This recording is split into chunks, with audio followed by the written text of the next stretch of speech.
everyone, welcome back to Cottoverdi. My name's Annette. About 8 years ago, in 2016, we went to visit a country house for one of my birthdays and walk around the gardens there, and it was part of my birthday celebration.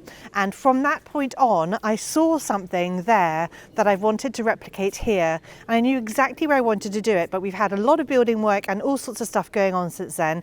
But today is the day when I can replicate that. So I'm going to put a picture up on the screen to show you what I saw and what my vision is for this wall of our house.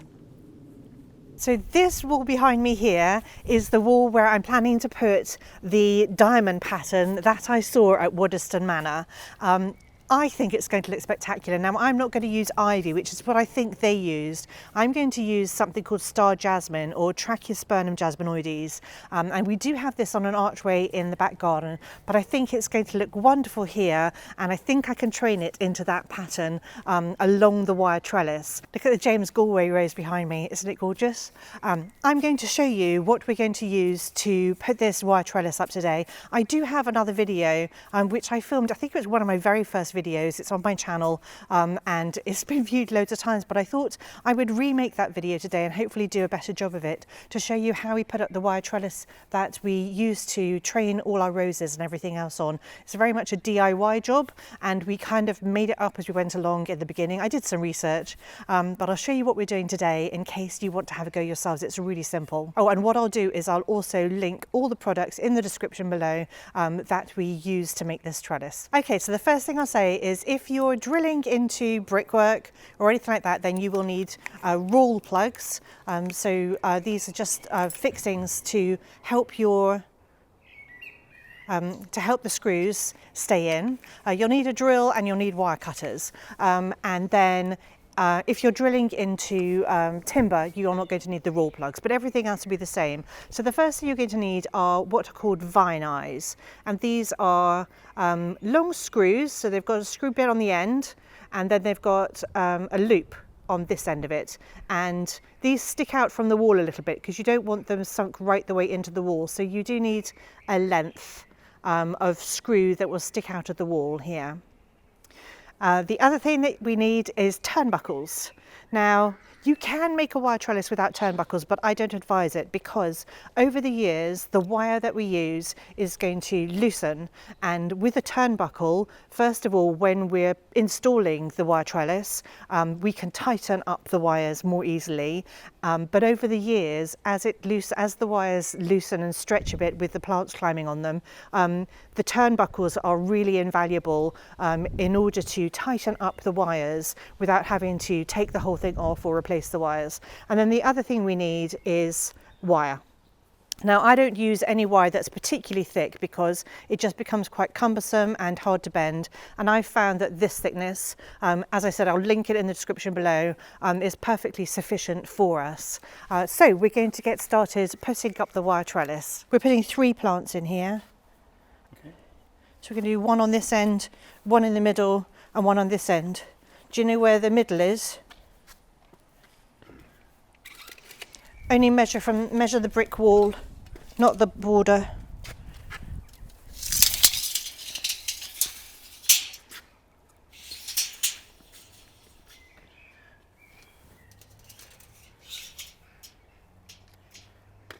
Feet, 18.7. 9.3.5. Okay. So how do you do a diagonal trellis?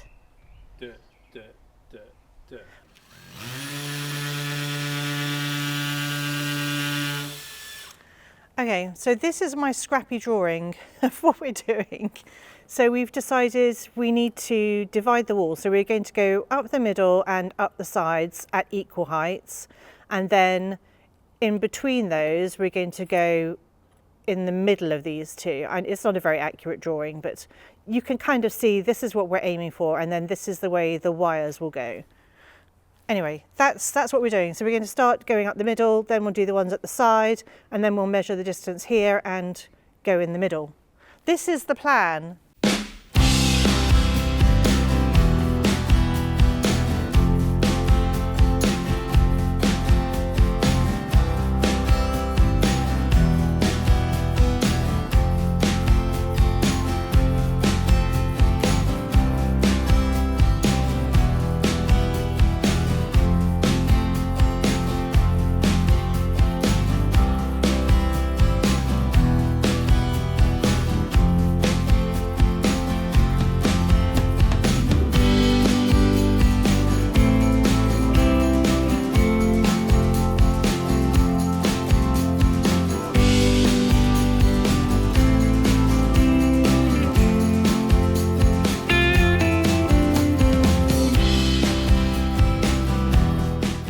I just realised that my camera stopped recording, but we're back. So what we've decided to do is we're doing 2 diamonds in each half, so there'll be 4 diamonds stretching across the side of the wall. So that's what we're doing. So we're going up the side and up the middle equally, and then we'll go in between those. I'm making no sense. You'll see what we're doing as we do it.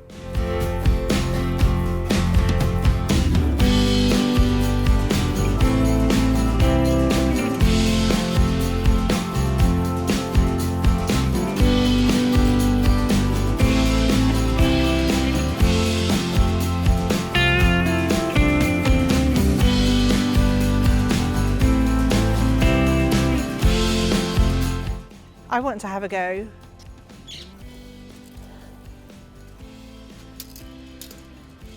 Hang on, don't press the button yet. I'm not pressing any buttons. Okay, you have to put your body behind it. What button do I press? This one? Yeah, hang on.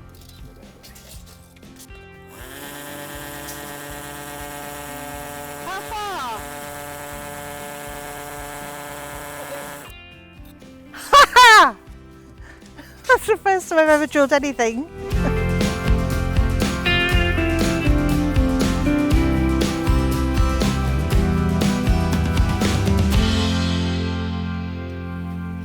Okay, so 25 is here. There? Yeah. Am I in the right spot? Yeah. Is that it? That's it. That's fine. Okay. Are you doing this or am I doing this? I'm doing this.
Okay, what we've decided to do is we're going to wire up this side first, because we can just check that way that we've made something that looks reasonably good before we go and drill holes in the other side.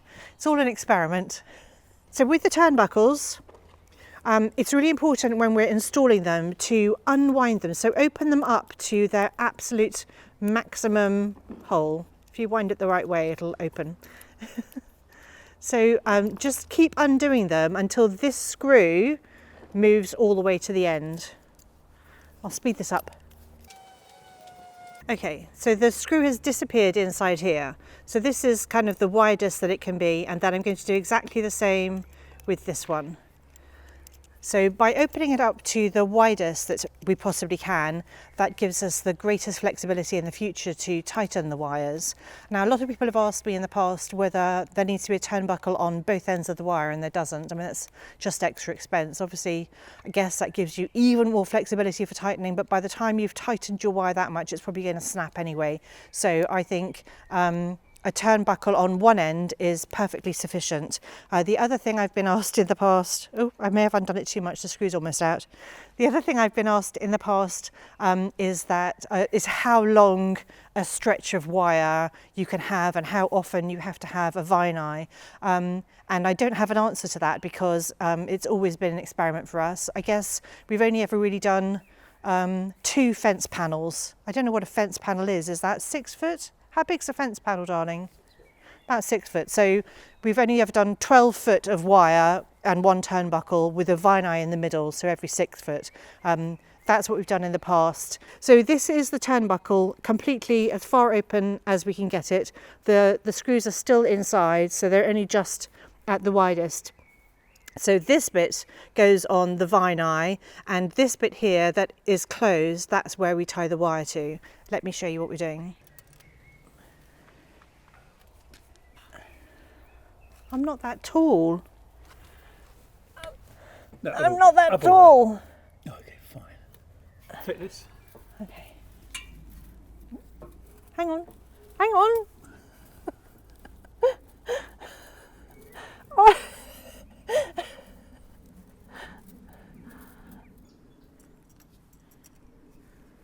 So pull the cable, the wire, as tight as you possibly can, and then wrap it through, thread it through the turnbuckle and wrap it around itself, and then turn the turnbuckle, the central part of the turnbuckle, to tighten the wire. When the turnbuckle is tightened, there still needs to be a bit of a gap there so that in future years we can tighten this up again.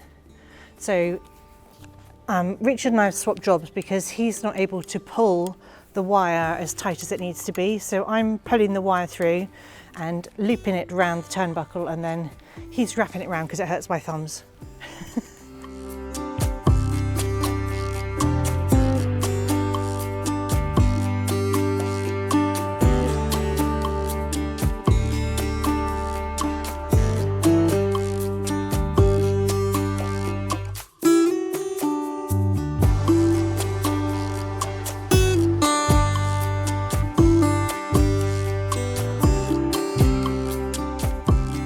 I think it's a little bit easier to see what we're aiming for here. So we're kind of making these diamonds. It's randomly stopping too short, so it's like stopping at the window level, and I want it to go up and kind of envelope the window a bit more. So we've just had a discussion about drilling some more holes, and Richard has agreed to drill some more holes.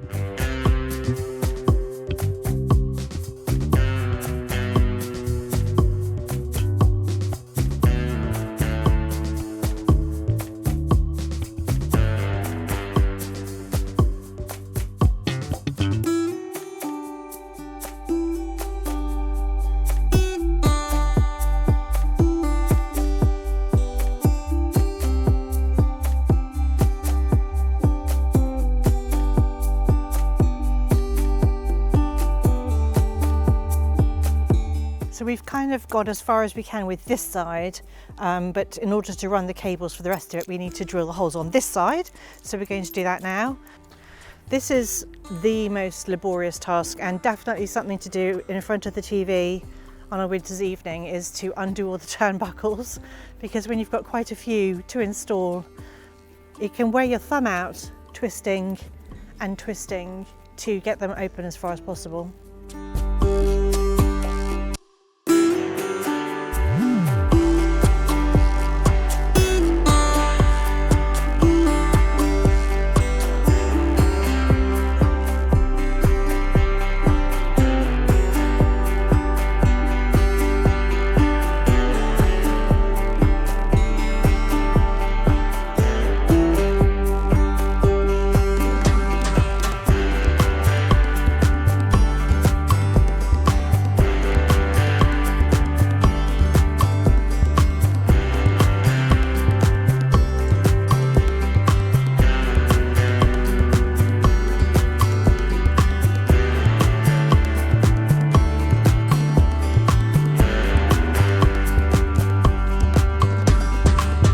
I don't even know if you can see the diamond pattern. Is it called a diamond pattern, or what is that? Anyway, I'm not sure whether you can see it, but you will be able to see it as soon as we've got some star jasmine trained on it, and I think it's going to look amazing. It's going to transform this wall. Normally I have tulips planted in this bed in the spring and then dahlias throughout the summer, and I'm still going to have that, but I think it's just going to be so much better with the evergreen foliage behind, and then obviously the beautiful white starry shaped flowers when it's in bloom. So Richard is currently just tightening up, making sure that all the turnbuckles are really tight. So we start off with really taut wire. Let me give you a close-up of that. You really don't need this much length of wire twisted back, but I find it easier to put it tight if there's a really long sort of lead bit. but we just turn the turnbuckles until the wire is straightened up basically, so nice and taut. So we've only put turnbuckles on the ends of each wire, and then wherever we've put a vine eye, we've just threaded the cable through it. So actually we do have some pretty long lengths. I mean, I haven't measured the longest ones, but they're probably 25, 50, 100, maybe 150 inches or slightly more for the longest ones. So I don't think it's a problem as long as the wire is supported by sufficient vine eyes, because we could have just gone from one end to the other without putting vine eyes in the middle, but you really do need to support the wire with at least the vine eye. The turnbuckles are a lot less important. They're just there for tightening everything. So I have got 3 star jasmines that I'm going to plant at the base of this wall and train them up. We're currently having a bit of a problem because the foundations, or like the old base of what used to be the coach house that was in this spot, is causing a bit of a problem, but hopefully the soil will be deep enough so that these survive. Even if we have to raise the bed and make like a raised bed here, I think that might be what we end up doing. But for now we're going to get these plants in the ground, and look, they're flowering already. So I'm super excited about having a bit of evergreen and a nice pattern on this wall. Let's get these planted. The other thing that I'm going to be planting in this bed are 2 different types of dahlias. So the first one is this one here, where I've got loads of plants. This is Bright Eyes. Bright Eyes just flowers all summer long, doesn't need deadheading, although I do deadhead it, but it really doesn't, and it just keeps going. It's a gorgeous single dahlia, and it's really attractive to the pollinators.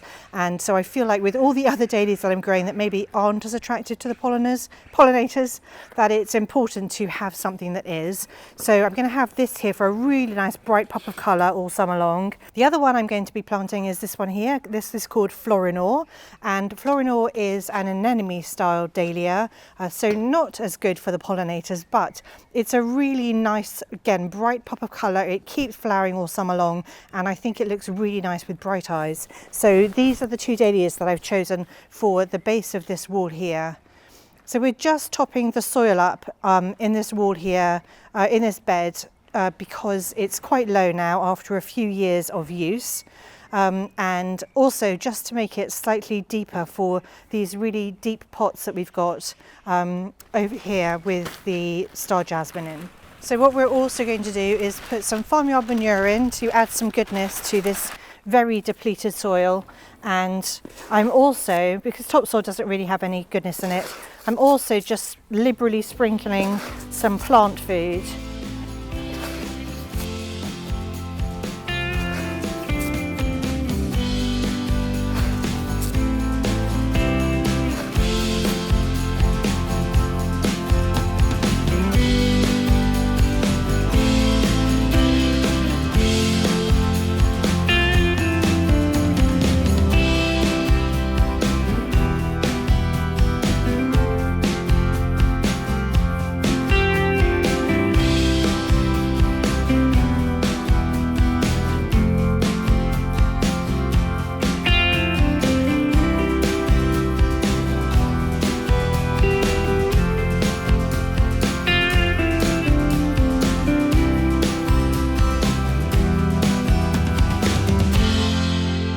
Okay, so I've gone along and as best as I can, I've tied the star jasmine into the trellis, and we've planted all the dahlias.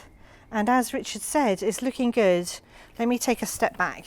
Okay, so it doesn't look like too much at the moment, but I think it's going to look stunning. You can just about make out the crosshatch of the wires, and all the dahlias are in, and they're going to create the most incredible display this summer.